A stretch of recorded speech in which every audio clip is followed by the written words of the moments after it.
Deolali camp परिसरालगत असलेल्या लहवीत येथील सारिका ज्वेलर्समध्ये झालेल्या चोरी प्रकरणाचा तपास वेगाने करून आरोपींना तातडीने अटक करावी, तसेच चोरीस केलेला ऐवज परत मिळवून द्यावा अशी मागणी सारिका ज्वेलर्सचे संचालक संतोष रत्नाकर कुलथे यांनी पोलीस उपायुक्त चंद्रकांत गवळी यांच्याकडे निवेदनाद्वारे केली।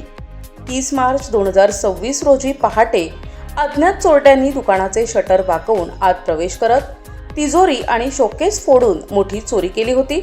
या घटनेत सुमारे 453 ग्रॅम सोन्याचे दागिने, 19.50 किलो चांदीचा माल ऐवज चोरट्यांनी लंपास केला होता। घटनेनंतर देवळाली कॅम्प पोलीस ठाण्यात गुन्हा दाखल करण्यात आला। पोलिसांनी घटनास्थळी पंचनामा, फॉरेन्सिक तपास, फिंगरप्रिंट तपासणी आणि श्वान पथकाच्या सहाय्याने तपासाची चक्रे फिरवली। मात्र 2 महिन्यांहून अधिक कालावधी लोटूनही आरोपींचा शोध लागलेला नसल्याने व्यापारी वर्गात नाराजीचे वातावरण असल्याचे कुलथे यांनी निवेदनात नमूद केलंय। या चोरीमुळे व्यावसायिक नुकसान तर झाले, शिवाय ग्राहकांनी विश्वासाने दिलेले दागिनेही चोरीस गेल्याने त्यांच्याकडून सातत्याने विचारणा होत असल्याचं त्यांनी सांगितलंय। त्यामुळे कुटुंबासह व्यवसायावर मोठा आर्थिक ताण निर्माण झाला असल्याची व्यथा त्यांनी व्यक्त केली आहे। यावेळी सराफ असोसिएशनचे अध्यक्ष गिरीश नवसे हे देखील उपस्थित होते। त्यांनीही या गंभीर गुन्ह्याचा लवकरात लवकर छडा लावून आरोपींना अटक करण्याची मागणी केली। तसेच सराफ व्यावसायिकांच्या सुरक्षेसाठी अधिक प्रभावी उपाययोजना राबविण्याची आवश्यकता असल्याचे मत व्यक्त केले। दरम्यान पोलीस उपायुक्त चंद्रकांत गवळी यांनी संबंधितांना तपासाची माहिती देत या गुन्ह्याचा तपास प्रगतीपथावर असल्याचे सांगितले।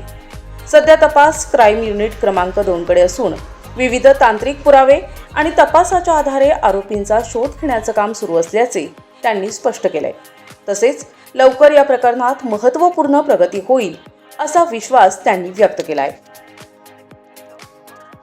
गेल्या 2 महिन्यापूर्वी लहवीत येथे संतोष कुलथे यांच्या सारिका ज्वेलर्स या दुकानावर दरोडा पडला होता, ज्यामध्ये त्यांचे अर्धा किलो सोन्याचा मुद्देमाल, त्याचबरोबर 20 किलो चांदीचा मुद्देमाल हा दरोडेखोरांनी लुटून नेला होता। त्याचा तपास अजूनपर्यंत पूर्ण झालेला नाही। त्या अनुषंगाने आज पोलीस आयुक्तालयात आलो होतो, त्यांना निवेदन दिलेलं आहे।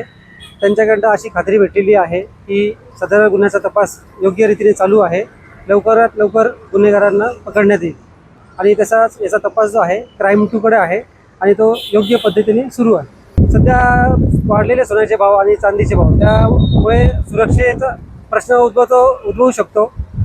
तरी पण प्रत्येक जणांनी आपापल्या पद्धतीने दुकानात CCTVचे सिक्युरिटी गार्ड याचं पालन केलं पाहिजे आणि त्याचबरोबर स्थानिक पोलीस स्टेशनला भेटून आपल्याला काय सुरक्षा हवी आहे त्याचं निवेदन दिले पाहिजे। सराफ व्यवसायाच्या सुरक्षतेबाबत सध्या कुठल्या प्रमुख समस्या आहे, काय सांगाल?